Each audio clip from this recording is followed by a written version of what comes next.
446 میں آ کر شیعوں کی حکومت کو ختم کیا تغرل بیگ سلجوکی نے۔ سلجوک مسلمان ہوئے تھے محمود غزنوی کے دور میں، سلجوک ان کے بڑے کا نام تھا۔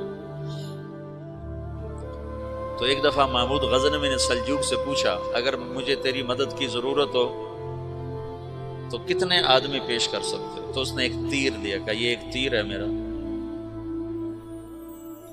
کسی کو یہ تیر بھیج کر میرے علاقے میں بھیج دو تو چند گھنٹوں میں 1,00,000 تلواریں تیرا پہرا دینے کے لیے تیار ہوں، میرے پاس اتنی طاقت ہے۔ تو یہ سلجوک کی نسل میں تھا تغرل بیگ۔ اللہ تعالیٰ نے جب عرب زوال کا شکار ہو گئے اور ضعف کا شکار ہو گئے، جیسے بڑھاپے کا کوئی علاج نہیں، جب قوموں پہ زوال آتا ہے تو اس کا بھی کوئی علاج نہیں، پھر اور قوم کو جگہ ملتی ہے۔ جیسے بڑھاپا ایک فرد پہ آتا ہے، ایسے بڑھاپا قوم پہ آتا ہے۔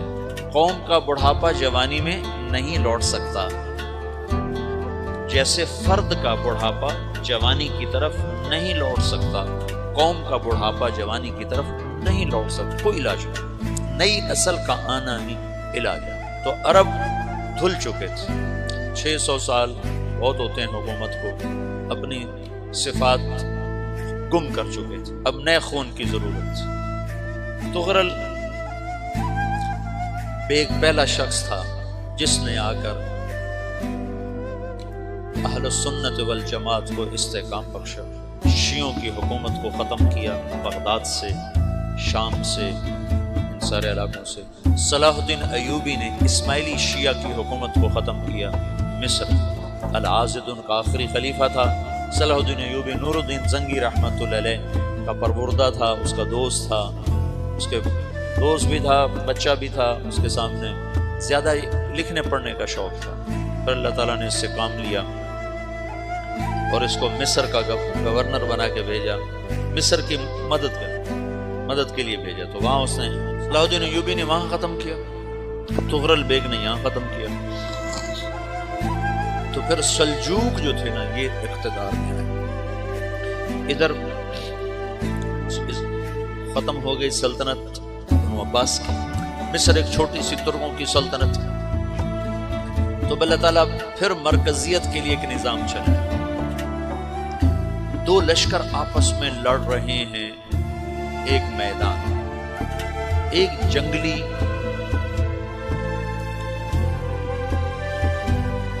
بدوؤں کا قافلہ، جنگل کے لوگ اپنے قبیلے کو لے کر، ایک جنگلی قبیلہ اپنے سردار کے ساتھ نقل مکانی کر رہا ہے ایک جگہ سے دوسری جگہ۔ اللہ کا نظام کہ یہ لوگ چلتے چلتے چلتے اس وادی میں پہنچ گئے جہاں جنگ ہو رہی ہے، دو لشکر آپس میں لڑ رہے ہیں۔ جب یہ وہاں پہنچتے ہیں تو ایک لشکر کے قدم اکھڑ رہے ہیں اور دوسرا غالب آ رہا ہے۔ ان کو نہیں پتا شکست کھانے والے کون ہیں اور فتح پانے والے کون، ان کو نہیں پتا۔ اس جنگلی قبیلے کے سردار کا نام بھی تغرل ہے، تغرل۔ تو یہ سردار کہتا ہے جو شکست کھا رہے ہیں ان کی مدد کرو، کچھ پتہ نہیں کون ہے، کہتا جو شکست کھا رہے ہیں ان کی مدد کرو۔ تو 400 وحشی جنگلیوں نے فاتح لشکر کے پیچھے حملہ کر دیا۔ تو یہ کافی ہوتا تھا، 400 دوڑ جب تلواریں پڑیں تو چند لمحوں میں نقشہ بدل گیا، بھاگنے والے جم گئے اور جمنے والے بھاگ پڑے۔ جب جنگ ختم ہوئی تو شکست خوردہ لشکر کے بادشاہ نے ان کو بلایا، اسے پوچھتا ہے مجھے جانتے ہو میں کون ہوں؟ کہا نہیں۔ کہا تو تم نے میری مدد کیوں کی؟ کہا انسانی ہمدردی کی وجہ سے، تمہیں شکست ہو رہی تھی اس لیے تمہاری مدد کی۔ اور اس نے اپنا تعارف کرایا، میں ہوں سلیمان سلجوکی، ترکی کا بادشاہ۔ مسلمانوں کا لشکر تھا اور تاتاریوں سے شکست کھا رہا تھا، تاتاری فتح پا رہے تھے، مسلمان شکست کھا رہے تھے۔ تو وہ اللہ کی غیبی مدد بن کر آیا، تو وہ اس سے کہتا ہے میرے ساتھ رہنا پسند کرو، تم نے میرے اوپر احسان کیا ہے، میں اس کا بدلہ دینا چاہتا ہوں، میرے ساتھ رہنا پسند کرو؟ کہنے کا کر لوں گا۔ تو اس کو لے کر ترکی آیا، اور استنبول اس وقت روم کی حکومت میں تھا، اسے فتح کیا اس تغرل کے آگے چوتھے پانچویں پڑپوتے محمد فاتح نے۔ تو یہ استنبول ہے، یہ ترکی ہے، بیچ میں ایک چھوٹا سمندر ہے، یہاں ایک جاگیر ہے۔ تو سلطان سلیمان کہتا ہے یہ جاگیر تجھے وقف ہے، ادھر سے رومی مجھے تنگ کرتے ہیں حملے کر کر کے، تو میرا دفاع کرتے رہنا، یہ جاگیر تیری۔ تو اس جاگیر پہ اس نے اپنے قافلے کو آباد کر دیا، اپنے قبیلے کو، اور ایک چھوٹی سی حکومت بنا لی، جو ایک صوبہ سمجھو سلمان سلجوقی کا، وہ ایک چھوٹا سا صوبہ ہے۔ وہاں جب یہ رہ پڑا تو پھر یہ ایک شیخ کے بیت ہوتا ہے، وہاں شیخ طریقے میں ان کے یہ بیت ہونے جاتا ہے، وہ اس کو رات اپنے پاس ٹھہراتا ہے، تو ایک کمرے میں ان کو ان کا خادم ٹھہراتا ہے۔ یہ جب کمرے میں جاتا ہے تو سامنے دیوار میں تاکچے پر قرآن پڑا ہوا ہے، تو یہ تغرل بیگ کہتا ہے یہ کیا ہے، یہ کیا ہے؟ تو وہ خادم کہتا ہے یہ کتاب اللہ ہے، قرآن ہے۔ وہ اس کو وہاں چھوڑ کے باہر چلا جاتا ہے۔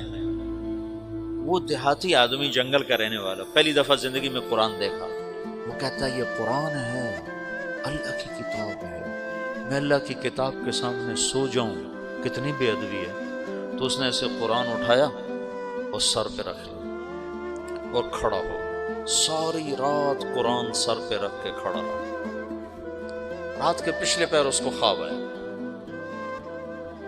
کھڑے کھڑے اس نے دیکھا کہ اس کی پشت سے ایک چاند نکلا اور شیخ کی بیٹی کے سینے میں جا کے اتر گیا۔ پھر اس لڑکی کے سینے سے ایک درخت نکلا جو پھیلتے پھیلتے پھیلتے 3 بر اعظم پہ چھا گیا، افریقہ پر، یورپ پر، ایشیا۔ پھر اس کی آنکھ کھل گئی، وہ کھڑا ہوا ہے، تو اس نے صبح یہ خواب اپنے شیخ کو سنایا، تو انہوں نے اپنی بیٹی اس کے نکاح میں دی تھی۔ اس بیٹی سے ایک بچہ پیدا ہوا، تغرل بیگ نے اس کا نام رکھا عثمان، عثمانی ترک نام سنو، جو میں نے کل بتایا تھا کہ 1924 میں وہ خلافت ختم ہوئی۔ تو ایک بیٹا پیدا ہوا عثمان۔ عثمان نے پھر ایک نئی اسلامی حکومت کی بنیاد رکھی جو 1924 تک چلتی رہی، کوئی 800 سال یہ حکومت چلی۔ تو حکومت کا شیرازہ بکھرا، لیکن پھر جڑ جاتا تھا، اور وہ قرن اول والا جوڑ کبھی نہ پیدا ہوا، ٹکڑے بن گئے۔ ان ٹکڑوں میں اللہ لوگ پیدا کرتا رہا جو دعوت دیتے رہے، دعوت زندہ رہی۔ جو تربیت کا نظام تصوف کے ساتھ تھا، اب وہ تبلیغ کے ساتھ